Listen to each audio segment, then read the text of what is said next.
Do not use equity to buy a property before you do this. Cross-collateralization, cross-securization, what is it and how does it work? And why I would never recommend it to any of my clients as a mortgage broker. Cross-collateralization or cross-securitization is basically when you have one home loan secured against two or more properties. The most common scenario is when old mate here uses equity in his own occupied home to purchase his next investment property. So let's say his home is worth $1 million, he still owes $750,000 on the home loan, which gives him an equity of $250,000, which he uses to purchase his investment property for $250,000. This brings his property portfolio value to $1.25 million with a $1 million home loan at a loan to value ratio of 80%. This avoids lenders' mortgage insurance because most lenders will allow you to borrow up to 80% of the property's value, which is all fine. But here's why I don't like this structure. The most significant risk is that both of these properties are now linked to one home loan. So even if one property goes up in value and the other experiences a significant drop, this will limit his overall equity from increasing. For example, say the investment property grows in value by $100,000 to $350,000, but the owner-occupied home drops in value by $100,000 to $900,000. He won't actually be able to access that $100,000 equity that he's gained from his investment property because his overall equity hasn't actually changed. The combined value of his two properties is still $1.25 million and his loan to value ratio is still at 80%. All because these two properties are linked to one freaking home loan. Another reason why this structure sucks is if you want to refinance to get a better interest rate or simply switch home loan packages with your bank, all properties will need to be revalued. This can cost a lot as you have to pay for valuation fees for each property.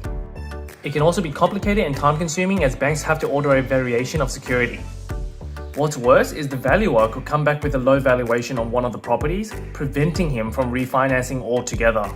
Lastly, if old mate decides to sell one of his properties, let's say his investment property, the lender will need to value the owner-occupied home, reassess his financial position to see if he can service the remaining loan and issue new mortgage documents. The issue here is that there's no guarantee that the property remaining with the existing loan will meet the loan-to-value ratio requirements, and the lender may require him to refinance or sell his home in extreme circumstances. Instead, what he should have done is separated the loans like this. As I mentioned before, most banks will allow you to borrow up to 80% of the property's value, so old mate here can borrow up to $800,000 against his $1 million property. Since he still owes $750,000, he can access $50,000 to use as a deposit to buy his investment property. He then takes out a separate $200,000 home loan with another lender, giving him a total of $250,000 to buy his investment property. He now has two home loans, each secured against their own properties.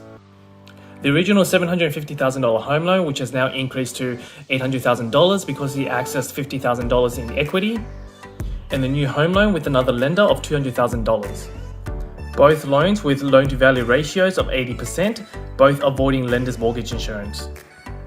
Now let's run the same scenario and say the investment property increased in value by $100,000 to $350,000, but the owner-occupied home dropped in value by $100,000 to $900,000. His investment property's loan-to-value ratio is now at 57%, but at 80% LVR, he can borrow up to $280,000 on his investment property, minus his existing $200,000 loan, he'll be able to access $80,000 in equity. This is because these two properties are no longer linked to the same loan. Anything he wants to do with these properties and loans are now separated from each other, so if he wants to refinance or sell either of these properties, he can do so without needing to revalue the other property or go through any servicing requirement. So now you know.